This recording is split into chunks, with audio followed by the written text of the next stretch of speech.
So I have good news and I have bad news about our thinking and our decision making. So bad news first. We're overconfident. We like to speculate and to make predictions and to plan, but we're not very good at that. We really like a shortcut.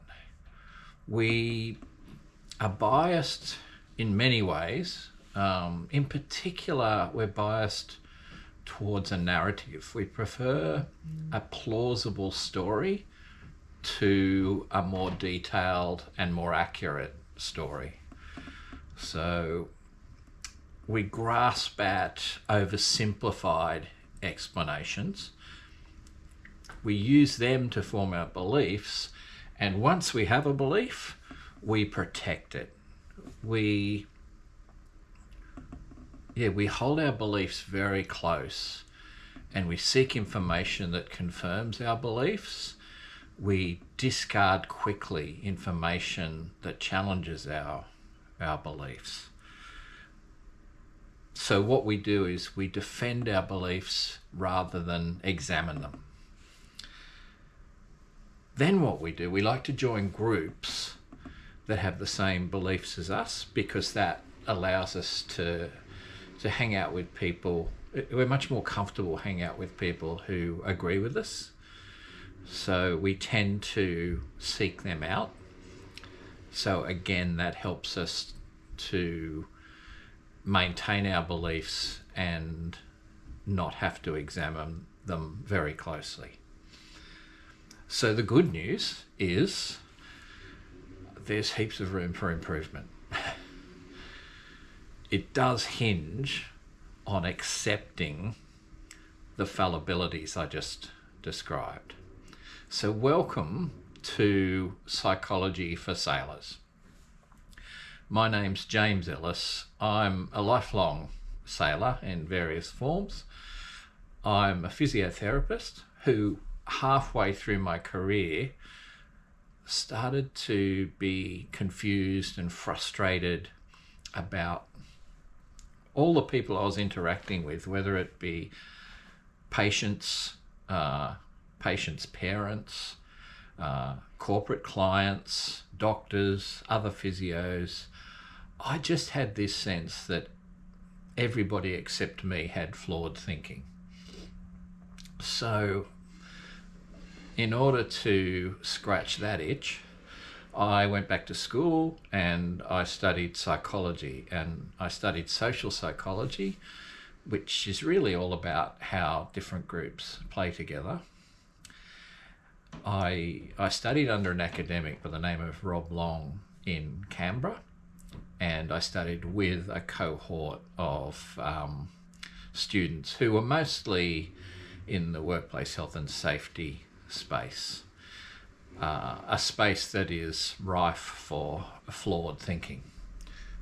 So I did indeed discover that my clients and my patients and my friends had flawed thinking, that they were biased, and that their decision making was could be improved. But probably the biggest finding was that I wasn't right and everybody else was wrong. It was that my thinking was equally as flawed and subject to bias and subject to shortcuts, and I was as fallible as everybody else. So now what I'm doing is I'm taking the learnings that I took from psychology to physiotherapy, and I'm starting to apply those to my sailing. So this is an introduction. This is just hopefully to whet your appetite and to pique your interest. I want to leave you with a couple of main themes. So the first one is a model that was developed by a psychologist by the name of Herbert Simon, or Simon perhaps. And he talked about this notion of bounded rationality. He claimed that our thinking and our decision making is impacted by or done under circumstances where we generally don't have enough information. Most decisions are made under time pressure, and we're impacted by the limits of our cognition, the limits of our thinking, the many, many cognitive biases that apply to our thinking. The additional thought that I want to pop on the table is one from a psychologist by the name of Cordelia Fine, who's an author who has written extensively about, well, let me give you a quote, a paraphrased quote from her. The cohort of people in our society who are most in touch with reality are the chronically depressed, which, if you think about it, is a bit depressing. And I think what she's pointing to is that the rest of us are very, very good at creating, well, at self-delusion, to the extent that we want to feel good about our opinions rather than dig into them.